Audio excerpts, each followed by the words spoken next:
What will be your next step as a High Representative? Well, the next thing I have to do is, of course, go to the European Parliament and make sure that they're willing to endorse me. And that will be very important to me to form those relationships over the next few days and weeks. I'm talking about foreign policy, sorry. Of course, but I wanted to make it clear that the first thing I have to do is ensure the support and endorsement of the European Parliament. In terms of what I do next, what we have to do is a number of different things. First of all, there are strong relationships that we need to continue to build on. And then we have the European External Action Service, which comes in through the treaty, that we need to build and develop, in a sense, enhancing the role of Europe in the world. You're coming from a country that didn't want to call this job foreign minister. How do you feel? Well, it's called the High Representative, so perhaps that says everything. Yeah, but are you happy with that? I'm very happy being called a High Representative. You could be a foreign minister. I'm called a High Representative, so it's fine. And how about the G2? Do you think that you will be able to build up a G3? I'm not looking to discuss any aspect of the foreign policy issues tonight. Tonight's about me having got this job, and I now need to sit down with colleagues and work through a whole range of issues. So we'll see.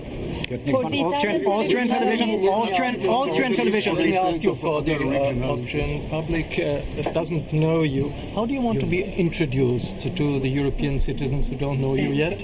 Well, I want to say to the Austrian people that, first of all, I had a most wonderful experience recently in being in Salzburg at the Salzburg Festival as the guest of Benita Ferrero-Waldner, who invited me there. But also for those who look into my details will know that my husband's family came from Austria, so my married name is actually an Austrian name. So perhaps that's a good way of introducing myself to Austria.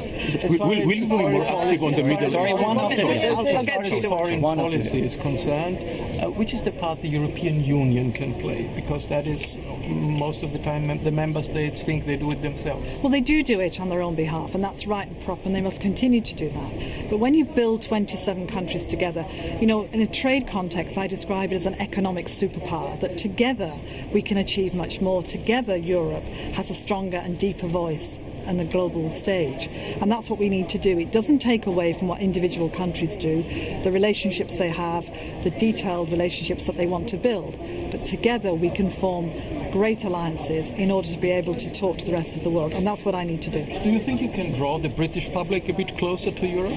One of my real ambitions is to do more to explain across Europe the value and importance of Europe. You know, when you talk about trade in any of the countries of Europe that I visited, people understand it, they get it, businesses get it. They know that the best trade deals can be done when we stand together and we're able to offer our market and therefore get the best possible deal. And we've got to explore that further in many of the issues that affect us all, whether it's climate change or health or other issues, where actually these are European issues that we need to solve together.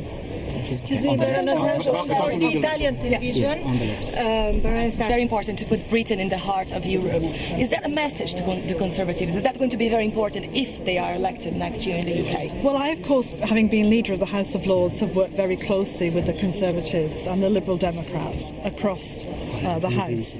I hope that the Conservatives will welcome my appointment and will be proud of me as a Briton and proud of what I can do in Europe. And what is your answer to people who say you don't have the experience, you were never elected to a job? What is your answer to these critics? They're right, I was never elected to a job, but while I wasn't being elected, I was spending 28 years of my life in various negotiation jobs, working across the world as a justice minister, in some of the work that I've done before, all over Europe and all over the UK in different ways. So I think the skills that I've got, which is what matters, will be up to this job. And indeed, I hope in the last year, my work as Trade Commissioner, where I've travelled all over the world and developed those strong relationships, will show that. And I think that's why they asked me to do it. And what are your first priorities when you get the job? Well, the first priority is to make sure that the European Parliament endorses me. So my first role will be to work with my parliamentary colleagues, who are very important to me, to make sure that I'm able to satisfy them that I am indeed the right person for the job, and then we'll work from there.